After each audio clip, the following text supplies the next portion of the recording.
Assalamualaikum warahmatullahi wabarakatuh. Perkenalkan, nama saya Dina Mutiara Sari, NIM 2211024. Saya dari kelas Teknik Informatika 6A. Pada video kali ini, saya akan menjelaskan materi tentang sistem biometrik sidik jari dan geometrika tangan. Kira-kira kalian sudah tahu belum tentang materi tersebut?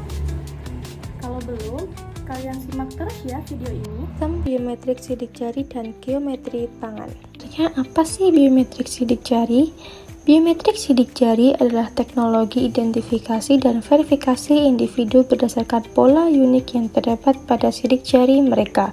Teknologi ini digunakan untuk berbagai keperluan seperti keamanan perangkat, akses sistem, dan autentikasi identitas. Tipe pola sidik jari.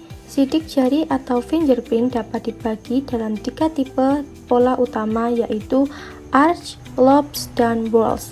Tipe lobes merupakan pola yang banyak ditemukan. Menurut Galton, sekitar 60% sidik jari bertipe lobes, 30% bertipe whorls, dan 10% bertipe arch.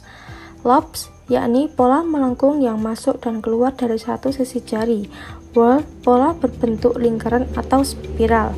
Arch, pola melengkung dari satu sisi ke lainnya tanpa membentuk lingkaran. Teknologi biometrik sidik jari. Yang pertama ada metode perekaman sidik jari, yang kedua ada jenis sensor sidik jari, yang ketiga ada langkah pemrosesan sidik jari. Keunggulan dan kekurangan sidik jari. Keunggulan. Yang pertama, unik dan stabil. Yang kedua, mudah digunakan.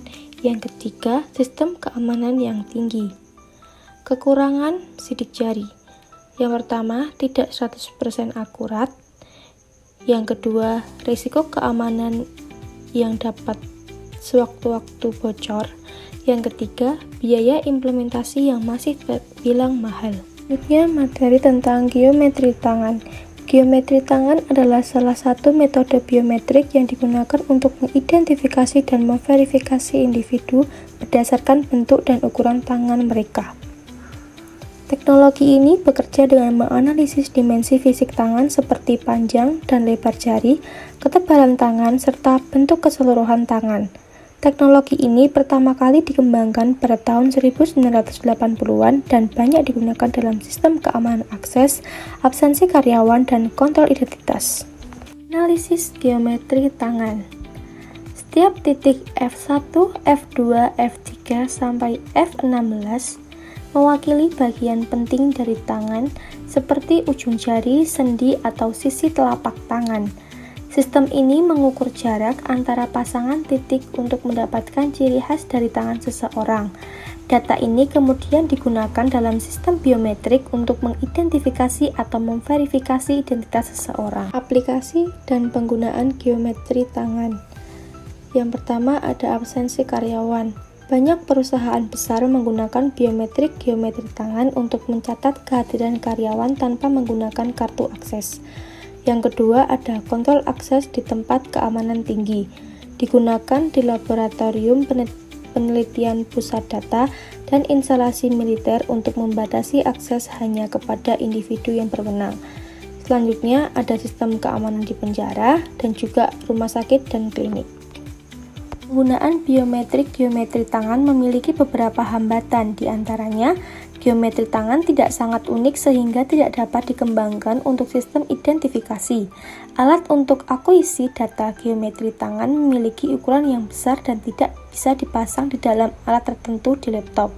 Terdapat sistem verifikasi yang hanya menggunakan sedikit jari atau khususnya jari tengah dan telunjuk sebagai ganti keseluruhan tangan. Tahapan pemrosesan geometri tangan. Yang pertama ada akuisisi citra tangan. Pengguna meletakkan tangan di atas pemindai atau biasanya dengan pemandu posisi. Kamera atau sensor menangkap bentuk tangan dalam format digital. Yang kedua ada pra-pemrosesan, yakni ada normalisasi, segmentasi, dan penghapusan noise.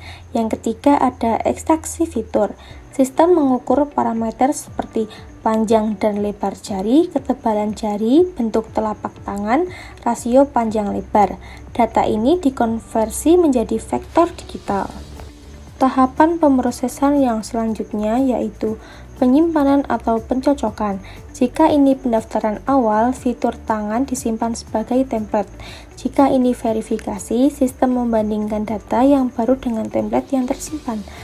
Yang selanjutnya yakni ada keputusan verifikasi. Sistem menghitung tingkat kesamaan antara tangan pengguna dan data yang tersimpan. Jika skor memenuhi ambang batas, pengguna dinyatakan valid jika tidak ditolak. Sekian penjelasan dari saya tentang materi tersebut. Jika ada kurangnya saya mohon maaf. Saya akhiri. Wassalamualaikum warahmatullahi wabarakatuh. Terima kasih semuanya.